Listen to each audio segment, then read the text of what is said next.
오늘 하나님의 말씀은 주연을 돋보이게 하는 조연이라는 제목 가지고 하나님 말씀 증거하겠습니다. 우리가 인생 살면서 참 힘든 것이 있습니다. 누구에게 배신당해 보신 분 계시지 않습니까? 이 배신당한다는 게 살면서 참 힘든 일인 것 같습니다. 또 배신하는 사람들의 공통점을 보면 저를 이렇게 묻어나게 대했던 사람들은 그렇게 배신 안 하는데 저에 대해서 칭찬해주고 선물 주고 저에 대해서 잘해줬던 사람들이 오히려 지나고 나면 더 배신하고 더 반대로 음해하고 그런 거를 많이 느꼈습니다. 또 한 가지 어려움이 있다면 우리가 살면서 내가 누구에게 잊혀졌다는 것 자체가 참 마음이 아픕니다. 우리 옛날에 보면은 I love school이라고 있었지 않습니까? 제 짝꿍이 있었어요. 그래가지고 혹시 나 알아? 그랬더니 그러는 거예요. 생각이 안 나는데 그러는 거예요. 야, 잊혀졌다는 게 참 마음이 아프고 제가 사랑하는 은사님께 메일을 썼어요. 지금 이렇게 지냅니다. 그러는데 물론 그 은사님 대학교 교수님이고 바쁘죠. 그래도 안다 그러면 되는데 답변으로 기억이 안 나는데 메일 답장이 온 거예요. 참 잊혀졌다는 게 너무 마음이 아프더라고요. 근데 대학교 때 제가 여성학이라는 과목이 그때 처음 있었거든요. 그때 교수님 이름 아직도 기억이 나요. 엄금자라는 교수님이셨는데 그 여성학 첫 시간에 그분이 시를 읽어주시는데 마리 로랭의 시라고 불행한 여인이라는 시가 있습니다. 제가 한번 읽어드리겠습니다. 권태로운 여인보다 더 불쌍한 여인은 슬픔에 젖은 여인입니다. 슬픔에 젖은 여인보다 더 불쌍한 여인은 불행을 겪고 있는 여인입니다. 불행을 겪고 있는 여인보다 더 불쌍한 여인은 병을 앓는 여인입니다. 병을 앓고 있는 여인보다 더 불쌍한 여인은 버림받은 여인입니다. 버림받은 여인보다 더 불쌍한 여인은 쫓겨난 여인입니다. 쫓겨난 여인보다 더 불쌍한 여인은 죽은 여인입니다. 죽은 여인보다 더 불쌍한 여인은 잊혀진 여인입니다. 이렇게 시가 맞춰집니다. 저는 이 시를 읽으면서 예수님이 생각났어요. 불행하고 버림받고 쫓겨나고 죽고 마지막으로 잊혀져 버렸어요. 베드로와 제자들 품에서 잊혀졌다. 예수님 얼마나 마음이 아프셨을까. 제자들이 다 도망갔잖아요. 한 명도 안 남고 겟세마네 동산에서 끝까지 가겠다고 했던 그들이 다 도망갔습니다. 베드로는 자천타천 예수님의 수제자였습니다. 그가 어떻게 했어요? 주는 그리스도시요 살아계신 하나님의 아들이십니다. 이렇게 얘기해가지고 예수님이 칭찬하면서 내가 내게 이르노니, 마태복음 16장 18절에 너는 베드로라. 내가 이 반석 위에 내 교회를 세우리니 음부의 권세가 너를 이기지 못하여라. 지옥이 없다는 거예요. 너는 천국까지 약속했던 그 베드로가 배신하고 도망갔다는 거예요. 여러분, 베드로 얼마나 그렇게 예수님이 기뻐하고 사랑하는 제자였습니까? 그런데 그가 그 모든 것을 경험했지 않습니까? 그물을 버려두고 제일 먼저 쫓은 게 누굽니까? 베드로였습니다. 변화산에서 예수님이 사랑하는 제자들만 데리고 가서 그 변화산의 광채를 본 게 누구였어요? 베드로였습니다. 물 위를 걸었던 게 누구였습니까? 인간 중에서 유일하게 베드로가 물 위를 걸었던 사람입니다. 다른 사람은 다 부인해도 저는 주님을 부인하지 않겠습니다 했던 게 베드로입니다. 그런데 그가 마가복음 14장 71절에 보니까 베드로가 저주하여 맹세하되 나는 너희가 말하는 이 사람을 알지 못하노라. 저주하면서 예수님을 버리고 도망갔던 사람입니다. 그런데 닭이 두 번 닭을 울잖아요. 오늘 그 친구의 고백이라는 찬양 새벽 닭 울 때 난 괴로웠다고 얘기하지 않습니까? 그리고 베드로는 도망치고 이제 죽으신 예수님이 부활하셨잖아요. 근데 오늘 베드로한테 예수님이 처음 나타나신 겁니까? 아니에요. 3번이나 나타나셨어요. 예수님이 부활하셔가지고 베드로에게 20장에 보니까 찾아오셨어요. 20장 19절에 안식 후 첫날 저녁에 제자들의 모인 곳에 문을 굳게 잠그고 숨어 있었는데 예수님이 문을 여사 오셨다고 그럽니다. 그리고 8일 후에, 그때 당시에는 도마가 없었는데 8일 후에 도마가 왔을 때도 베드로가 있었는데 예수님이 8일 후에 또 오셨는데 그때 어떻게 해요? 도마가 어떻게 해요? 예수님의 못자국을 만지죠. 그것까지 봤는데 베드로가 오늘 한다는 얘기가 나는 물고기 잡으러 가노라, 이렇게 얘기한다는 거예요. 여러분, 우리 예수님 늘 우리에게 문 두들기고 계신데 우리는 물고기 잡으러 간다는 거예요. 너 사람 낚아야 된다 그러는데 물고기 잡으러 간다, 그렇게 얘기합니다. 여러분, 자기 혼자만 가면 되지. 그 크게 얘기해가지고 어떻게 됐어요? 다른 제자들 7명까지 다 데리고 가요. 베드로가 그런 사람이었어요. 예수님 참 우리 믿음과 신앙에 대해서 오늘 한번 생각해 보았으면 좋겠습니다. 내가 예수님 만났다, 보았다, 체험했다, 그렇다고 해서 예수님 믿는 게 아니에요. 예수님을 나의 주인으로 영접해야 되는데요, 그렇게 못하는 거죠. 오늘 먼저 베드로가 실패한 이유, 근데 예수님은 베드로를 어떻게 살리는지, 이 두 가지를 한번 봤으면 좋겠습니다. 그럼 첫 번째, 예수님은 베드로는 왜 실패했는가 봤으면 좋겠습니다.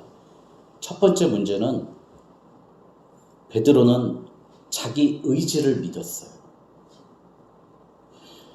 예수님이 잡히실 때 예수님의 생각, 일이 커질 거라는 생각은 하지 않고 자기가 가지고 있던 칼을 꺼내서 말고의 길을 잘라버렸어요. 그러니까 내 의지만 강한 거예요. 예수님의 그 십자가는 아무 생각이 없는 거예요. 누가복음에 보니까 그 떨어뜨린 길을 예수님이 다시 어떻게 해요? 붙여주셨어요. 그러니까 우리 예수님 우리는 우리 멋대로 사는데 예수님은 맨날 그 뒤에서 뒷수습 하는 거예요. 여러분, 미리 말씀드릴게요. 21장 18절에 내가 젊어서는 스스로 띠띠고 원하는 곳으로 다녔거니와. 그러니까 내 의지대로만 살았던 사람이 베드로라는 거예요. 내 뜻만 관철시키려고. 근데 안 된다는 거죠. 그렇게 해서. 다른 제자들은 그나마 저주는 안 했잖아요. 그냥 조용히 도망갔잖아요. 근데 나는 예수를 저주하노라. 그것도 그 여자 종에게, 계집 종에게 그렇게 얘기합니다. 베드로가 실패한 두 번째 이유, 자기 원함이 중요했다는 거예요. 하나님의 원함, 하나님의 뜻, 예수님의 원함이 아니라 나의 원함이 더 중요한 거예요. 우리가 지금 자꾸 잘못 생각하는 게요, 나의 원하는 게 이루어지는 게 신앙이고 복받는 거라고 생각하는 거예요. 물론 맞습니다. 여러분, 내가 원하는 게 이루어져야 되겠죠. 그런데 하나님이 뭐라고 말씀하셔요? 황금률이 있잖아요. 마태복음 6장 33절에 너희는 먼저 그의 나라와 그의 의를 구하라. 그리하면 이 모든 것을 너희에게 더하시리라.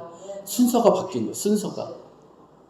나의 원함이 먼저가 되니까 하나님도 없고 나의 원함도 안 되고 망하는 인생이 되는 겁니다. 여러분, 자신의 원함을 내려놓고 하나님의 원함을 찾는 저와 여러분이 됐으면 좋겠습니다. 여러분, 그래서 어떻게 해요? 남이 원하지 않는 곳으로 너를 데려가리라. 이제 오늘 이게 터닝 포인트예요. 오늘 우리가 6개월을 보냈잖아요.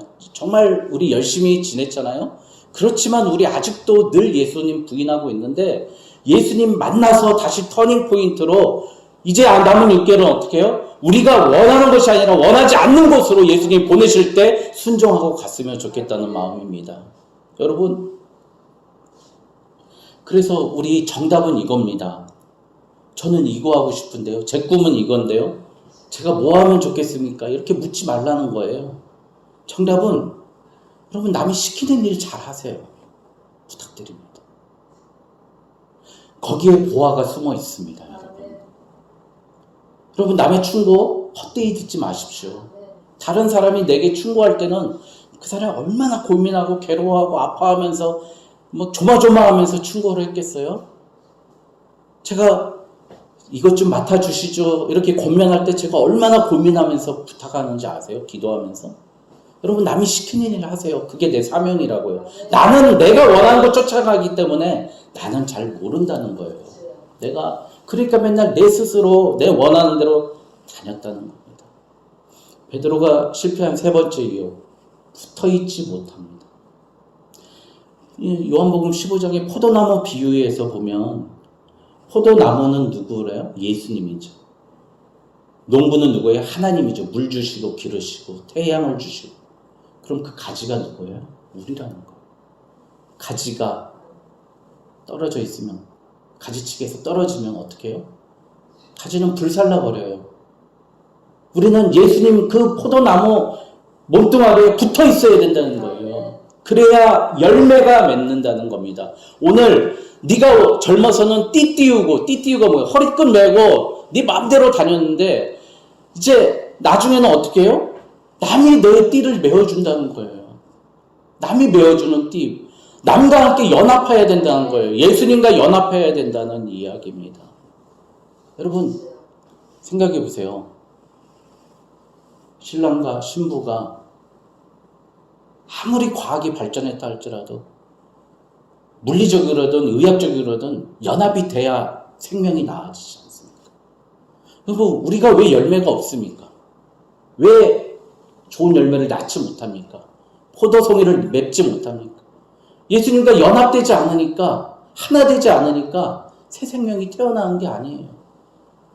우리 호빵이가 태어난 건 우리 두 부부가 결혼하고 연합해서 태어나는 거예요. 여러분, 우리 연합해 있습니다. 연합해야 열매 맺는데 연합하지 않으니까 아무 열매도 맺지 않고 오히려 우리를 불에 던져 불사른다고 하십니다. 여러분, 베드로는 예수님께 베드로한테 한 얘기예요. 너 냉수 한 그릇 나한테 대접해봤냐? 예? 가부에 두랩돈 한번 들여봤냐? 옥합 한번 깨트려봤냐? 늘 하지 말라는, 예? 칼 들고 설치고, 예? 예수님 십자가 매지 마세요. 그런 소리나 했다는 거예요. 예수님의 마음을 모르고 예수님과 연합하지 못했다는 거예요. 청개구리 신앙이 베드로의 신앙이었어요. 예? 그냥 어머니 죽으면, 예? 물가에다 묻어가지고 비만 오면 엉엉엉. 엊그제 비 엄청 오는데요. 보니까 우리 동네에도 맹꽁이가 맹꽁맹맹맹맹 엄청 울더라고요.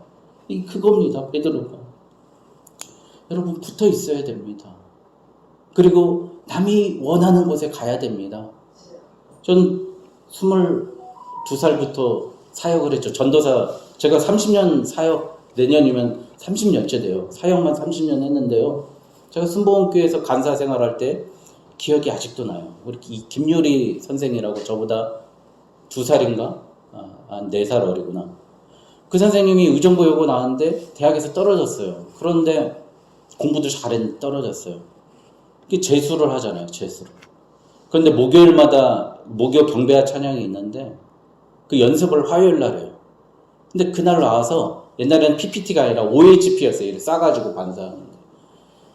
와서 그 콘티 맞춰가지고 가사를 다 스스로 적는 거예요. 매번 적어요. 그렇죠. 한 번도 안 빠지는 거예요. 그의 공부 열심히 해서 숙대를 갔어요. 그 자매가. 그런데 교사, 이제 숙대 간 다음에 이제 교사를 하는데 제가 이렇게 찬양 인도를 하고 그러는데 주일학교 어린이들 찬양 인도를 하는데 갑자기 이런 노래가 생각나잖아요. 어떤 노래 하고 싶은 거예요. 예수님 만나고 싶어요. 막 이렇게 하고 싶은데 OHP를 준비를 안 한 거예요. 선생님 어떡하죠? 저 이거 하고 싶은데. 그러더니 제가 찬양하고 있는 동안에 그 가사를 막 적는 거예요. 지금 넘기면서 한 손으로. 그러면서 이거 보여주는 거예요. 예수님 만나고 싶어요. 됐다고. 그렇게 하는 사람이에요. 근데 우리 교회 어떤 사람 옛날에 보면 제가 토요일날 오늘 찬양 이번에 있고 한 곡 더 추가합시다. 이거 부르고 싶어요. 절대 안 된대, 자기는. 예? 담임 목사가 부르자고 해도 안 된대. 정해놓은 건 해야 된대. 그런 사람입니다. 그때 반주자가 이성은 선생님인데 저랑 동갑이었어요. 동기였는데 제가 뭐 고음이 안 되잖아요. 저도 고음 불가잖아요. 키도 이수근인데 목소리도 이수근이야. 그 고음 불가인데 제 키에 다 맞춰서 부르는 거예요. 뭐 제 맘대로 불러도 키에 다 맞춰서 불러주는 거예요. 얼마나 좋아요. 저는 그냥 노래만 시작하면 다 맞춰줘. 근데 그 이성원 선생님이라는 분이 의정부 신곡동에서 국공립 어린이집 원장이 됐어요. 그리고 김유리 선생님이라는 그분은 경영을 해가지고요. 중국에 가고 무역을 하는데 그 선생님은 늘 비즈니스석만 타고 다녀요. 어디를 가든, 세계 어디를 가든 비즈니스석. 여러분 비즈니스석 얼마나 비싼지 아시죠? 100만 원짜리 400에서 800 하잖아요. 4배에서 8배 비싸잖아요. 그것만 타고 다녀요. 그 선생님. 하나님 복 주시더라고요. 남 시키는 일 하니까 복 주시더라고요. 참 저는 그 선생님들 뭐 연락도 안 해보고 전해서 듣고 있지만 참 보니까 감사했어요. 근데 그때 어디 수련회 가고 여론성경학교 가면 덥다고 아우 햇빛 아우 내 얼굴 타 그래가지고 그늘에서 선크림만 바르고 이렇게 가리고 있는 여자애들 다 지금 시집가서 힘들게 살고 있어요. 보면 네? 나한테 시집 안 와서 힘들게 산 게 아니라 예수님께 시집 안 가서 힘들게 산 거지만 뭐 가서 막 매 하고 있는 게 보면 이거 선크림 바른다고 탄다고 예? 그러고 있는 애들은 지금 보면 다 힘들게 살고 있어요. 보면. 여러분 남이 시키는 일을 잘하는 게요 하나님 복 받는 거예요. 베드로는요 늘 내가 가고 싶은 대로 내가 원하는 대로 내 띠띠리고 그렇게 나가는 겁니다. 이제 근데 여러분 베드로를 예수님이 어떻게 살리시는지 한번 보고 오늘 배웠으면 좋겠습니다. 첫 번째, 예수님은 베드로를 절대 포기하지 않았습니다. 배반하고 저주하고 돌아갔지만 예수님은 베드로를 몇 번 찾아갔다고요? 오늘 말씀에 3번이나 찾아가신다고. 예수님 우리 늘 찾아오시고 우리 안에 계시다는 겁니다. 이 베드로 한 2번째 왔을 때 찾아와야 되는데 돌아와야 되는데 그래도 고집불통이에요. 나는 물고기 잡으러 가노라. 그런데 예수님이 그 게네사렛 디베레아 바다까지 쫓아가십니다. 예수님. 여러분 우리 예수님 그런 분이에요. 나 포기하지 않는 분입니다. 내가 아무리 힘들어도 예수님 나 버린 것 같다 할지라도 예수님 나 포기하지 않는 분입니다. 오늘 말씀 4절에 보니까 날이 새어갈 때 예수께서 바닷가에 계시더라. 여러분 그 밤새 고기 깃고 있는 거를 세상 나가서 고생하고 있는 것을 또 보고 있는 거예요. 물어보는 거예요. 너 물고기 있느냐? 여러분 세상 나가서 헛된 금을 던지지 마십시오. 밤새 던져봐야 헛것만 거둡니다. 여러분 대답하되 없나이다. 5절에 보니까 예? 그러니까 어떻게 해요? 예수님이 그물을 오른편에 던지라 이렇게 말씀하십니다. 두 번째 예수님은요 포기하지 않지만 두 번째 우리의 필요를 아시는 예수님이십니다. 오른편에 던지니까 이렇게 들어오는 거예요. 들리는 거예요. 예수님이요 예수께서 이르시되 얘들아. 오늘 베드로가 예수님보다 나이가 많았을까요? 적었을까요? 많았어요. 근데 제자들이 거의 다 많았거든요. 근데 얘들아 5절에 너희에게 고기가 있느냐? 그 필요를 물어보시는 게 예수님입니다. 예수님이 필요 채워주시면 아무 문제 없고요. 우리를 어린아이와 같이 본다는 거예요. 여기 나온 말씀이 여러분들 잘 아시는 파이디온. 여러분 뭐 어린이들 선교회 뭐 주일학교 교재가 파이디온이 많잖아요. 파이디온. 애기들 7살짜리 애들 보듯이 우리 7살짜리 얼마나 불쌍해요. 먹이고 입히고 다 해주는 예수님이라는 거예요. 얘들아 우리의 필요를 아십니다. 우리 예수님만 계시면 풍족하게 살 수 있습니다. 여러분 웰컴 투 동막골 여러분 잘 아시죠? 옛날에 뱀이 나와 강혜정의 뱀이 나와 그거 있잖아요.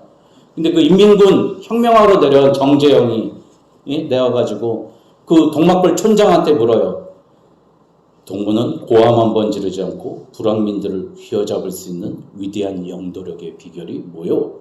그랬더니 그 촌장이 뭐를 많이 먹여야지 뭐. 그럼 먹이는 거. 예수님 3번째, 예수님 우리에게 밥 주시는 분입니다. 밥상을 차려주시는 분이에요. 여러분 오늘 예수님께서 숯불을 피워가지고요 떡을 굽고 생선을 굽고 계시는 거예요.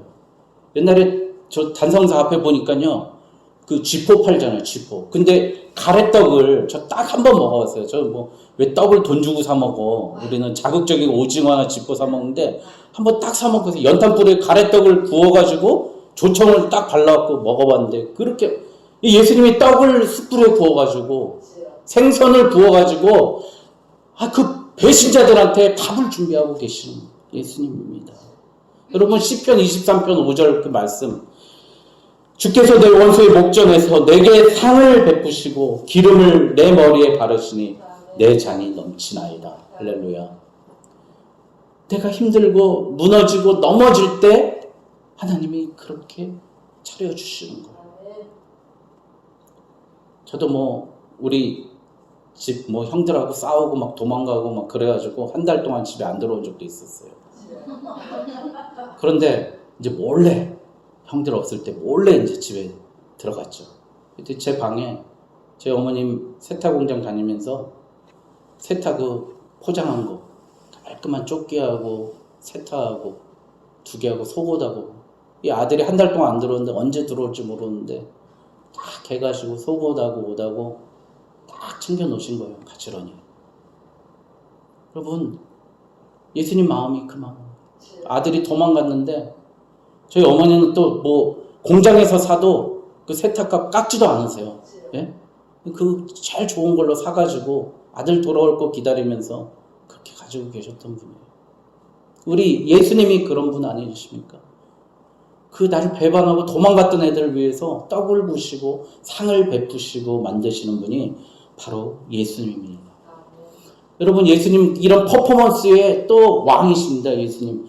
여러분 생각해 보세요. 숯불을 피웠다 그럽니다. 숯불. 이 숯불이요, 베드로가 18장에서 예수님 부인할 때 비자들 계집종들하고 같이 불제했던 그 숯불이었어요. 그 숯불이 생각나게 하시고, 떡하고 물고기 하면 뭐가 생각나요? 오병이어의 기적. 우리가 나는 그때 생각하고 예수님이 왕이 될 거라고 사람들 다 왕으로 세울 때 그 기적까지 봤는데 오늘 그걸 보면 베드로의 마음이 얼마나 무너졌겠습니까? 내가 왕으로 믿었던 예수님, 도망간 자기를 생각나게 하시는 예수님. 이 퍼포먼스의 왕 아닙니까? 이사야 6장에 보면은 누가 우리를 위해서 갈구할 때 나는 입술이 부정한 사람입니다. 내 입술을 제단 숯불로 불태워 주시옵소서. 여러분, 이 베드로의 마음이 그거 아닙니까? 내 부정한 입술, 이 나쁜 놈 제발 저 숯불로 태워 주시옵소서. 그 마음이 있었던 게 예수님의 마음입니다. 예수님 12절에 그래서 조반을 먹으라, 아침을 먹으라고 이렇게 말씀하시는 겁니다. 여러분, 밥이 사람을 살립니다. 우리 밥 잘 먹입시다. 우리 교회 참 밥 잘 먹이는 교회였으면 좋겠습니다. 오늘 주보에 쓴 글입니다. 이런 거죠. 남편이 그러니까 자기 원하는 대로 한 거예요. 부인 말 잘 들어야 돼요. 아내 말 안 들으면 맨날 망해. 요 빚더미 졌어요. 집문서 저당 잡히고 그래가지고 망했으면 되는데 또 아내 도망가가지고 뭐예요? 참 좋은 당신을 만났습니다. 여기서 나오네요. 이 중에 바람까지 폈네. 망한 것도 시원치 않은데 집문서 다 집 팔아 넘긴 것도 시원치 않은데 바람 피고, 그래서 이혼하자 그랬는데요. 남편이 도망가 버린 거예요. 그리고 한참 뒤에 돌아와 보는데 완전히 거지가 돼서 온 거예요. 아내가 방에 들어가서 한참을 울다가 저녁이 돼서 남편 밥을 지어준 거예요. 새 밥과 된장찌개를 주는 거예요. 남편이 그걸 보고서 어떻게 해요? 고개를 떨구고 어깨를 떨구면서 울어버리고 같이 울었다고 그러지 않습니까? 그 따뜻한 밥 한 끼 때문에 그렇게 울었다고 그러지 않습니까? 여러분, 이렇게 얘기해요. 남편은 아내가 지어준 따뜻한 밥과 된장찌개, 그 밥의 힘은 남편을 변화시켰습니다. 그 후에 남편은 달라졌습니다. 그렇게 두 부부는 사랑을 찾았습니다. 잃었던 돈은 아직 돌아오지 않았지만 가족을 찾게 되었습니다. 여러분, 우리 예수님이 그러시는 분입니다. 여러분, 그런데요, 예수님이 주시는 것이요, 탈이 없다는 거예요. 저도 제 마음대로 하면 원치 않게 소송에 걸리고 제 임의대로 하면 그런 문제가 생겼는데요. 오늘 예수님이 금을 던지라 했더니 어떻게 해요? 큰 물고기 153마리가 건져졌다고 그래요. 여러분, 그런데 어떻게 해요? 그물이 찢어지지 아니하였더라. 무슨 말씀이에요? 예수님이 주신 것을 받아 먹어야 아무 문제가 없는 거예요. 우리 힘대로 하면은 그물 찢어져서 우리 것도 다 물가로 놓쳐버리고 그런다는 거예요. 세상이 주는 열심과 돈과 모든 명예는요, 다 날아가 버리는데 예수님이 주시는 것은 온전히 다 걷어서 내 것이 된다는 겁니다. 여러분, 그게 하나님이 주시는 인생이 바로 풍성한 인생입니다. 하나님이 주시는 걸로 사는 게 풍성한 것입니다. 세상이 주는 건 늘 분열되고 문제 생기고 내 것인지 같지만 내 것이 아닌 게 돼버립니다.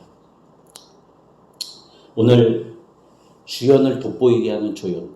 그런데 이거 얘기 들어보시면 미나리가 생각나지 않습니까? 여러분, 윤여정 씨 여러분 잘 아시잖아요.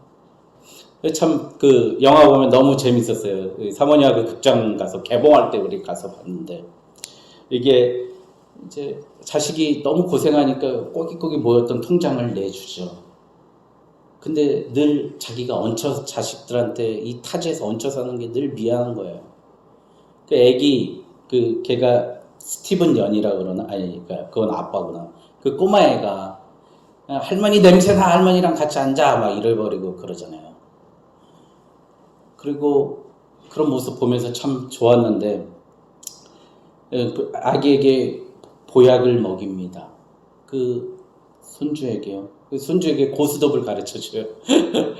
그 같이 이제 어느 날 교회를 가는데, 여러분들 기억나십니까? 교회 가서 헌금 바구니가 이렇게 도는데, 이제 20불인가 30불 헌금을 했는데, 옆에 자기 아들, 딸이 자기 차례가 오니까 집어넣어서 120불인가 집어서 돈을 훔치지 않습니까?